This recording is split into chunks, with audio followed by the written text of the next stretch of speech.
All right. What were we talking about? Oh, that's right. I don't know. Herald NOW.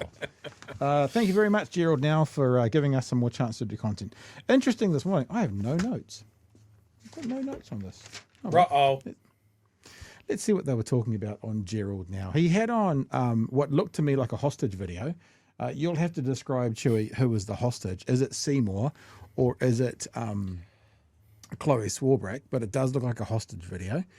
And they talked about all sorts of things. One of the funniest things is the kind of slightly taking the piss, slightly joking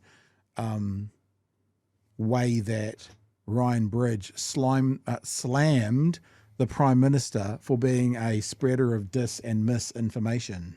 Right now, though, it turns out that story about the government halving sick days from 10 down to 5, those evil, meanie people, was fake news.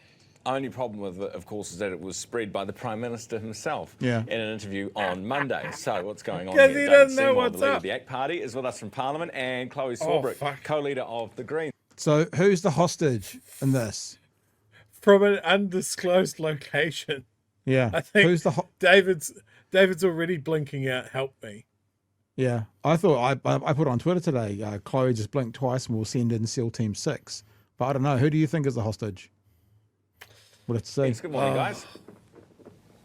Morning. Good morning. Hey, I thought we'd start with butter because we've had lots of emails just in the... Did you know, Chewie, it's actually really good that butter's really expensive. It's a good thing. And it's good that we're paying so much for butter. It's true. Have a listen. Last couple of minutes since we started talking about it. And I imagine, correct me if I'm wrong, but you'll have different views, but butter, Chloe, very expensive for people. One of the drivers of food price inflation that we saw yesterday. Yes. But isn't it also good because we're paying an export price and that's what our farmers are getting? That comes back to the country. Can you see? Yeah. So there you go, guys. What?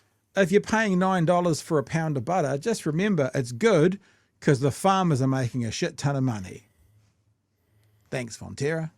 So this is the actual conversation that Ryan Bridge went through his brain this morning, that it's good that we're paying so much for butter. We're paying an export price and that's what our farmers are getting. That comes back to the country. Can you see both sides of it?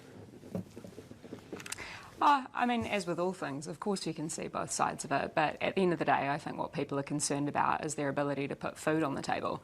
And that's why we need to be squarely focused on improving the cost of living for New Zealanders, whilst also rapidly reducing our climate changing emissions, which, you know, if we leave climate change unabated, farmers are those hit first and worst by climate change charged weather events. So that's why the Greens are really proud to have put our green budget on the table just last month to show people precisely how that is possible if we use... Do you like the bumper sticker? Farmers well done, are hit, Chloe. say it with me, team, first and worst. Hardest. So that's it. You know, we talk about in this day and age needing to have a bumper sticker. I mean, I'm not saying it's good, but there you go. Farmers are hit first and worst. Proud to have put our green budget on the table just last month to show people precisely how that is possible if we use our collective resources to realise our collective ambitions.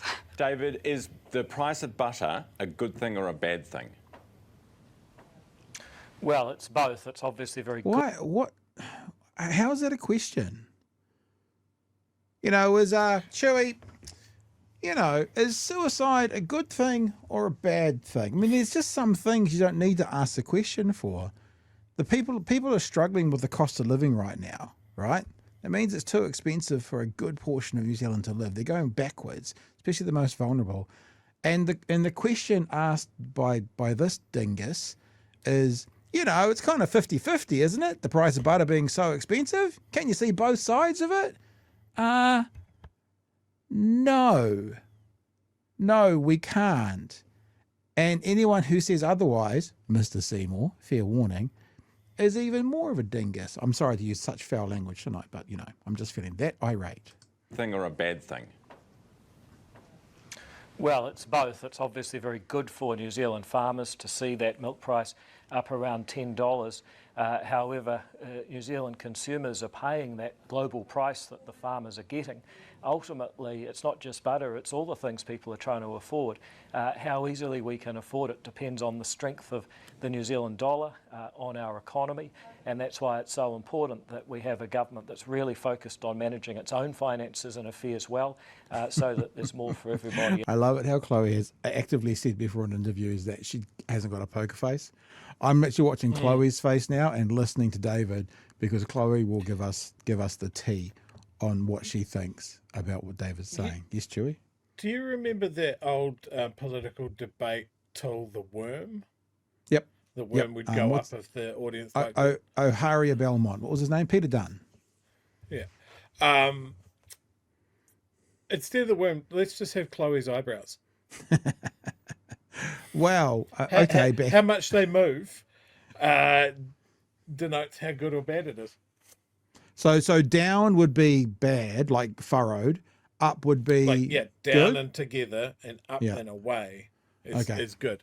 Obviously we need to build this animation for in 12 months' time when we do a tour of New Zealand speaking to politicians. So there you go, developers out there. That's what we need to do.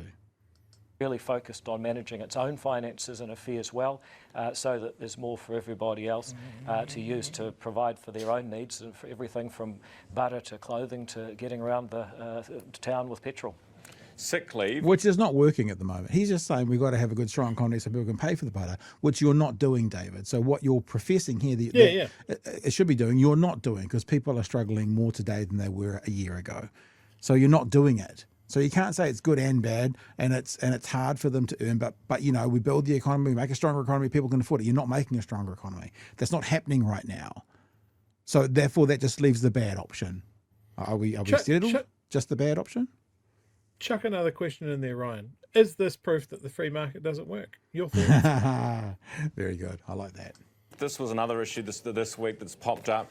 Government not going to be cutting from 10 days down to 5 the sick leave. David, why not? Why do we need 10 days sick leave?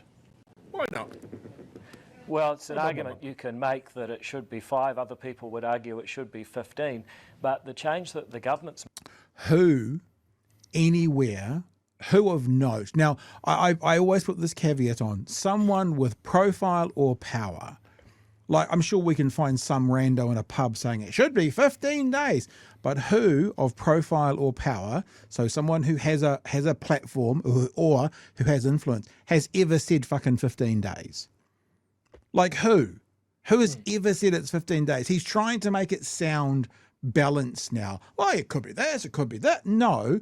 Who has ever said 15 days as a necessity? Some people are lucky. Look at this in the chat. Wow. Sarah says her company gives us 15 days. Fantastic. But who has ever said... There's also companies out there that go further and give like unlimited sick leave and that sort of thing, and generally find that people don't take the piss with it. Yeah. Like, I'm not expecting that be mandated into law, but it's clearly acceptable for some businesses out there. Then they see a benefit to doing it. Having healthy staff. Having healthy, happy staff. Yeah. No, crazy. We'll keep going. Productivity through the roof. Keep going. That it should be 5. Other people would argue it should be 15. Who? But the change that the government's making with Brooke van Velden as our Workplace Relations and Safety Minister is to ensure that it's prorated. And what that means at the moment, you could be someone that works part-time, say 1 day a week. So you only work 50 days a year, but you get 10 days off. That's 20% of your time as sick leave. The changes that Brooke will make it fairer, so that you get the same amount of days, about 10 days out of 250 or 4% of your time you can take off as sick, regardless of whether you work full-time or part-time. Most people, Chloe, would think that's reasonable. Do you reckon? Really? I mean, if we want to be reasonable and evidence-based, then our starting point, I don't think, should be how do we cut this. Can I say we gave Chloe a little bit of stick for her Q&A performance. There was a little bit of I don't know whether it was unprepared or not quite the hard coming back was so strong. But she's just back, baby. You know, she's back, all evidence-based, going straight to it, back in her natural habitat, you know, chewing on the souls of ACT party leaders. It's fantastic to see. If we want to be reasonable and evidence-based, then our starting point, I don't think, should be how do we cut this thing down. It should be looking at how we currently sit within kind of the middle of the stock when it comes to international metrics, and we would usually compare ourselves. But more so than that, the kind of starting question should be, how do we keep New Zealanders safe? How do we keep New Zealanders healthy and well? Because if we're talking about the economy in the broadest possible sense, then all that really is all of us, the things that we create, the rules that we put in place in order to try and govern those kinds of relationships. And I think that the starting point should be... It's funny, because when David reacts, you know that Chloe's making a good point. When Chloe reacts, you know that David's making a bad point. He's like I think I put in one of the clips about Ruth Richardson that she was robbing from the poor and giving to the rich, you know, the anti-Robin Hood. He's like the anti-worm. Well, that's actually worm. Anyway, we'll leave that. But he's like the opposite of what the worm did. David gets banana mouth when he's all excited. Yeah. Making sure that New Zealanders are fit, healthy and safe to be able to go to work, which in turn has flow-on effects for our productivity and for the so-called growth that this government says it's fixated on. So the starting point should not be cutting those sick days. I heard from a number of constituents, particularly parents, who are really alarmed by the news about the potential cuts, whether it's half or just less than that. But again, the starting point should not be cuts. The starting point should be fairness. There are no cuts being made. What is happening is that you get the same Well, there is cuts being made, even if all you do is go this pro rata that you think is not happening at the moment. That's a cut. That's a part-time worker going from 5 shifts off to 1 shift off. That's a cut. So you can't say there's no cuts coming. You might say there's no cuts coming for full-time workers, but you can't say no cuts, because if a part-time worker right now who works 1 day a week can get 10 shifts off, then what you're saying is they're going to get 2 shifts off. That would be a cut, Mr. Seymour. Starting point should be fairness. There are no cuts being made. What is happening is that you get the same amount of sick leave, but it's proportional to the amount of time that you actually work. Yeah. Which is not the same amount. That would be less. That would be fewer days. That would be a cut. Which I think makes sense. I think most people get that. One day a week, you need 1 day off. If you're sick for a week and you need to work 5 days, you need 5 days off. That's fair. Yeah, fair enough. Yeah. All right, that's it for these guys tonight. They're going to talk about the health system making adverts in the newspaper that they're reaching their targets. It does sound like very much the new people taking over Te Whatu Ora is very much wanting to stick their nose firmly up Luxon's backside to go, look at me, Daddy, we're doing well. But, you know, we'll leave it there for that.